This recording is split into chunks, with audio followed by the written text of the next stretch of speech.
Briefly इसको explain करूंगी। I hope I have time सपना।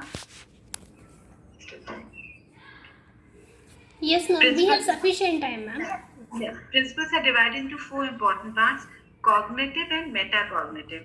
Cognitive is a psychological term. इसका मतलब ये होता है कि हमारी mental processes जो औरों को नहीं नजर आता, किस तरह से हम लेसन को समझते हैं, किस तरह से हम उसको अंडरस्टैंड करते हैं, किस तरह से हम उनको मॉडिफाई करते हैं। सिंपल तरीके से मुझे कितना समझ में आया, मुझे डॉग और कैट में डिफरेंस कितना समझ में आया, कितना समझ में नहीं आया, बिल्ली के क्या क्या रंग होते हैं, what are the different breeds of dog, just a hypothetical example. Meta cognitive होता है हायर ऑर्डर थिंकिंग स्किल, कि मुझे सिंपल में किस तरह से मैं और चीजों को जोड़ूं, एसोसिएट करूं, जिससे मेरी समझ और बेहतर हो जाए।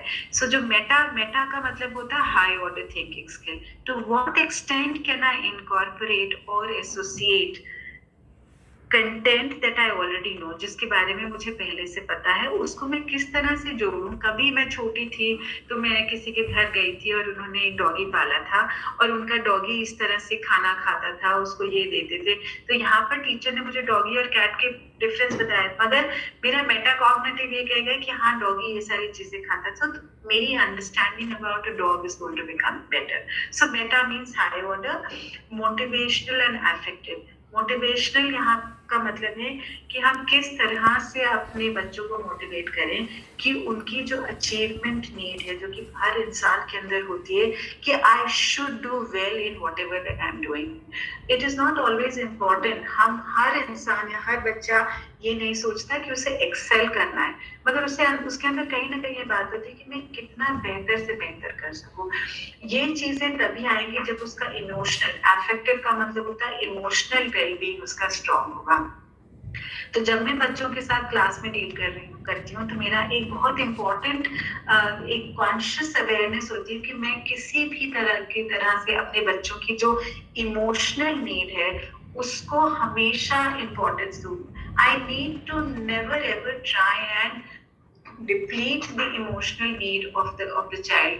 I don't want to unnecessarily point a finger towards the child. I don't want to, even if I'm upset with the child for not doing, I need to have a way of putting across to the child which has to be non-directive. अगर directive होता है तो उससे कई बार हम बच्चे की जो इमोशनल वेलबींग है उसको हम एडवर्सली अफेक्ट करते हैं। एंड हमारी कोशिश ये होनी चाहिए कि हम उसे एडवर्सली अफेक्ट ना करें, जिससे कि उसका जो मोटिवेशनल क्वोशंट है, उसका जो अचीवमेंट नीड है, वो बनी रहे।